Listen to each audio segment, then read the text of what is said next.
আসসালামু আলাইকুম। সপ্তম শ্রেণীর জীবন জীবিকা টিউটোরিয়ালে তোমাদেরকে স্বাগতম। এই ভিডিওতে আমরা আগামীর স্বপ্ন এই অধ্যায়ের একটি দলগত কাজ সলভ করতে যাচ্ছি। ভবিষ্যতের প্রযুক্তির সন্ধান।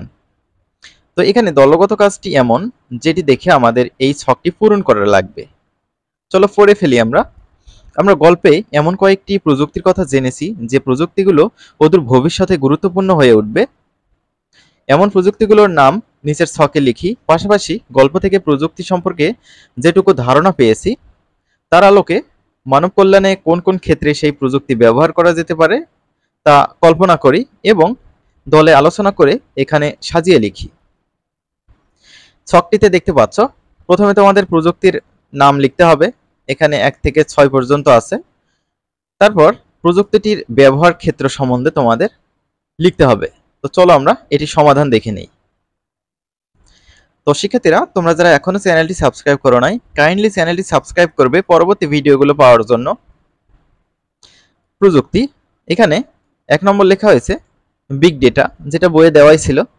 এটার ব্যবহারের ক্ষেত্র বিশাল পরিধির তথ্যকে সাজানো ও সেই তথ্যকে ব্যবহারে সাহায্য করে। 2 নম্বর ডিজিটাল মার্কেটিং লেখা হয়েছে। ব্যবহারের ক্ষেত্র ইলেকট্রনিক মিডিয়ার মাধ্যমে পণ্য, প্রতিষ্ঠান, ব্র্যান্ডের প্রচারণায় ব্যবহার করা হয়।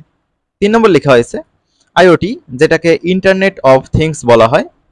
বিশ্বের যে কোনো প্রান্ত থেকে ইলেকট্রনিক ডিভাইস যেমন light, fan, washing machine, fridge, CCTV, AC ইত্যাদি নিয়ন্ত্রণ করা যায়। 4 নম্বর লেখা হয়েছে সাইবার সিকিউরিটি, ইন্টারনেটের সাথে যুক্ত ডিভাইস, সফটওয়্যার, ডেটা এবং নেটওয়ার্ক ব্যবস্থাকে সুরক্ষা করে।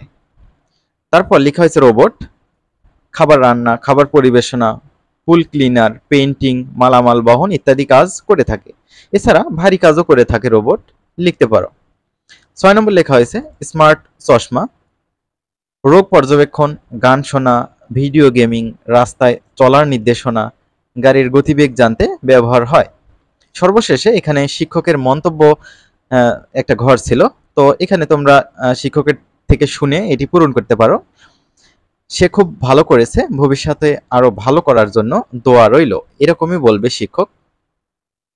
তো শিক্ষার্থীরা, আমরা পরবর্তী ভিডিওতে পরবর্তীতে যে ছকগুলো রয়েছে বা কাজগুলো রয়েছে সেগুলো নিয়ে হাজির হব।